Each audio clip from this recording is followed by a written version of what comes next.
इलाज में चला गया, कुछ धन की आवश्यकता है। अच्छा अच्छा अच्छा अच्छा, धन चाहिए तो भैया मेरी शर्तें सुन लो। ब्याज 50% और बदले में कुछ गिरवी रखना होगा। हाँ, मेरे पास कुछ बचा है क्या जो गिरवी रखूं? जो सोने के आभूषण थे वो भी इलाज में बिक चुके हैं। अरे है ना, क्यों नहीं है? तेरे पास 2 बीघा जमीन है, भैया उसे गिरवी रखो। वक्त पर कर्ज चुकाएगा तो जमीन तेरी वरना मेरी, सीधा हिसाब। बोलो भैया। हरिराम सोच में पड़ गया। उसे अपनी पत्नी का जीवन बचाना था, मगर कीमत बहुत बड़ी थी। अरे ये तो सरासर अन्याय है। तुम किसी की मजबूरी का फायदा उठा रहे हो। ऐसे तो हरिराम कभी कर्ज ही नहीं चुका पाएगा। ए हरिराम, पहले तो तू इस अपने पालतू बोलने वाले बंदर को ले जा यहाँ से, नहीं तो मेरा मन बदल गया तो हो गया तेरा काम।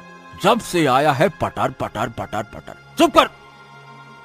हरिराम चलो मेरे साथ, ये कर्ज मत लो, चलो। गोलू, मेरे पास अब और कोई चारा नहीं है। अरे तुम बस चलो तो, मैं तुम्हारी मदद करूंगा ना। हाँ चलो मेरे साथ।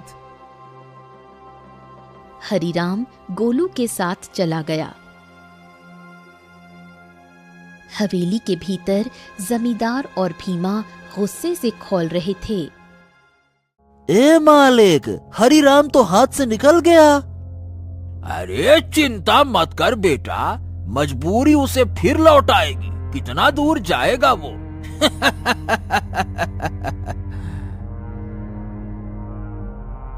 हरिराम गोलू के साथ घर पर आ पहुंचा और गोलू तुरंत वहां से चला गया। शाम तक गोलू लौटकर नहीं आया। हरिराम और अर्चना की चिंता बढ़ने लगी। गोलू अब तक क्यों नहीं आया? कहीं जमींदार ने उसे कुछ कर तो नहीं दिया? अरे पता नहीं कहां गया। मेरा मन भी बड़ा बेचैन है। रात बीत गई। सुबह सूरज की किरणों के साथ ही गोलू वहां पहुंचा, हाथ में एक चमकती जड़ी बूटी के साथ।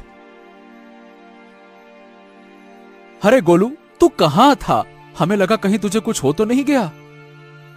अरे मैं जंगल गया था उन साधु महाराज को ढूंढने जिनसे मुझे बोलने की शक्ति मिली थी।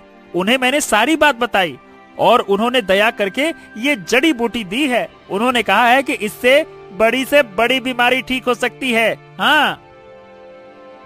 गोलू ने वो जड़ी बूटी अर्चना को दे दी। कुछ देर बाद अर्चना की आंखों में चमक लौट आई। मुझे बिल्कुल स्वस्थ महसूस हो रहा है, जैसे मैं कभी बीमार ही नहीं थी। हाँ। अर्चना, तुम्हारी खांसी भी ठीक हो गई। और गोलू, तू तो हमारे लिए देवता बन गया। अगर तू नहीं होता तो मैं जमींदार से कर्ज लेकर अपनी खेती भी खो बैठता।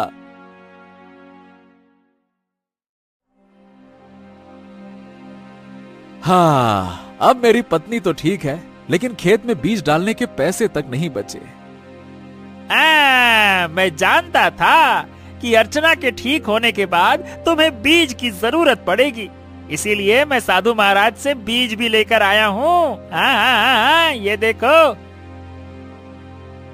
क्या बीज? हाँ, उन्होंने ये चमत्कारी बीज दिए हैं। अब देखो, अगर तुम इन्हें अपने खेत में बो दोगे तो ऐसी फसल उगेगी जो पूरे राज्य में किसी ने नहीं उगाई होगी, और सबसे पहले तुम्हारी फसल ही तैयार होगी। हाँ, मजा आ गया ना? इतनी जल्दी? हाँ, लेकिन एक शर्त भी दी है साधु महाराज ने। जब तुम्हारा समय अच्छा हो जाए तब तुम उन लोगों की मदद करना जो जमींदार के कर्ज में दबे हुए हैं। अरे मित्र गोलू, गोलू गोलू गोलू, तू मेरा सच्चा साथी निकला। हम दोनों मिलकर अच्छे से खेत में फसल बोएंगे। चल मेरे भाई।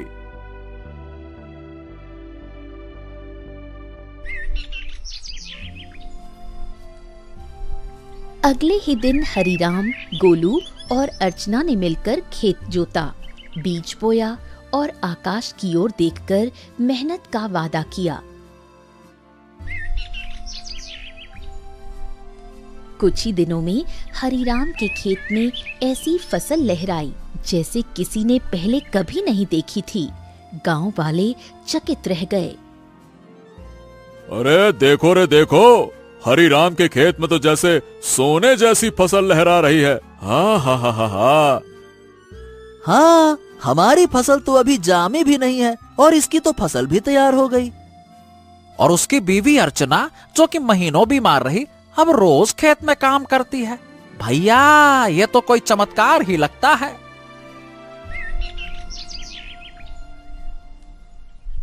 कुछ दिनों बाद हरिराम की किस्मत बदल गई। चमत्कारी फसल ने उसे गांव का सबसे सफल किसान बना दिया। बाजार में उसके नाम की चर्चा फैल गई। हरि राम जपो राम नाम, बन गया तू धनवान। जो सोचा था वो हो गया सच। हाँ, वाकई में सच तो हो गया। लेकिन अब बारी है गोलू वादा निभाने की, उन सब की मदद करने की जो जमींदार के कर्ज में डूबे हैं। हाँ बिल्कुल, चलो आज से ही शुरुआत करते हैं। अपने गांव का बिंदेसर का खेत सबसे पहले छुड़ाते हैं। चलो।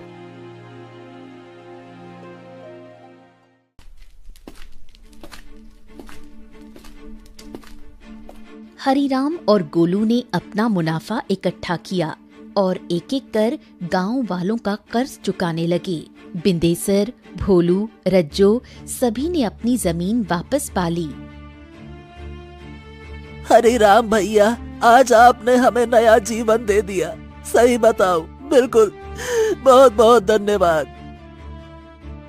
गांव में खुशी लौटने लगी, लेकिन जमींदार के चेहरे पर उदासी छा गई। ये सब देखकर जमींदार गुस्से से अपने साथी भीमा से बोला, हाँ, ए भीमा, तू देख रहा है ना कि क्या हो रहा है? हाँ मालिक, हरिराम ने सबके कर्जे चुकाने शुरू कर दिए हैं। अगर यही चलता रहा तो एक दिन तो मेरी जमींदारी ही खत्म हो जाएगी और मेरा दबदबा भी खत्म हो जाएगा। आप तो आदेश दीजिए मालिक की करना क्या है। अब बहुत हो गया भीमा। अगर ये हरिराम ऐसे ही सबकी जमीन छुड़वाता रहा तो मेरा क्या बचेगा? मेरा दबदबा, मेरी हवेली है। अरे मालिक, आप तो बस आदेश कीजिए, कल ही उसका काम तमाम कर दूंगा। सब खेत में काम करते हैं, वही खत्म कर दूंगा। कहिए। खून जमीन पर गिरे ऐसा मारना साले को, ताकि सबके दिल में डर उतर जाए। जा, हरिराम को मिटा दे, जा।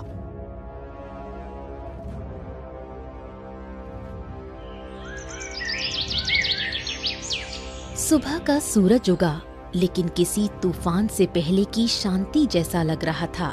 हरिराम खेत में बीजों को देख रहा था, जो अब सोने जैसे चमकते दिखते थे। अरे गोलू, देख तो, ये फसल तो जैसे गाना गा रही हो। तुम्हारे हाथ की छुअन में जादू है। हाँ बिल्कुल सही कह रहे हो मित्र। इस बार की फसल सोने की फसल जैसी उगती हुई दिख रही है। वाह वाह वाह वाह वाह वाह। इतना बोलकर अचानक गोलू एक ओर हट गया।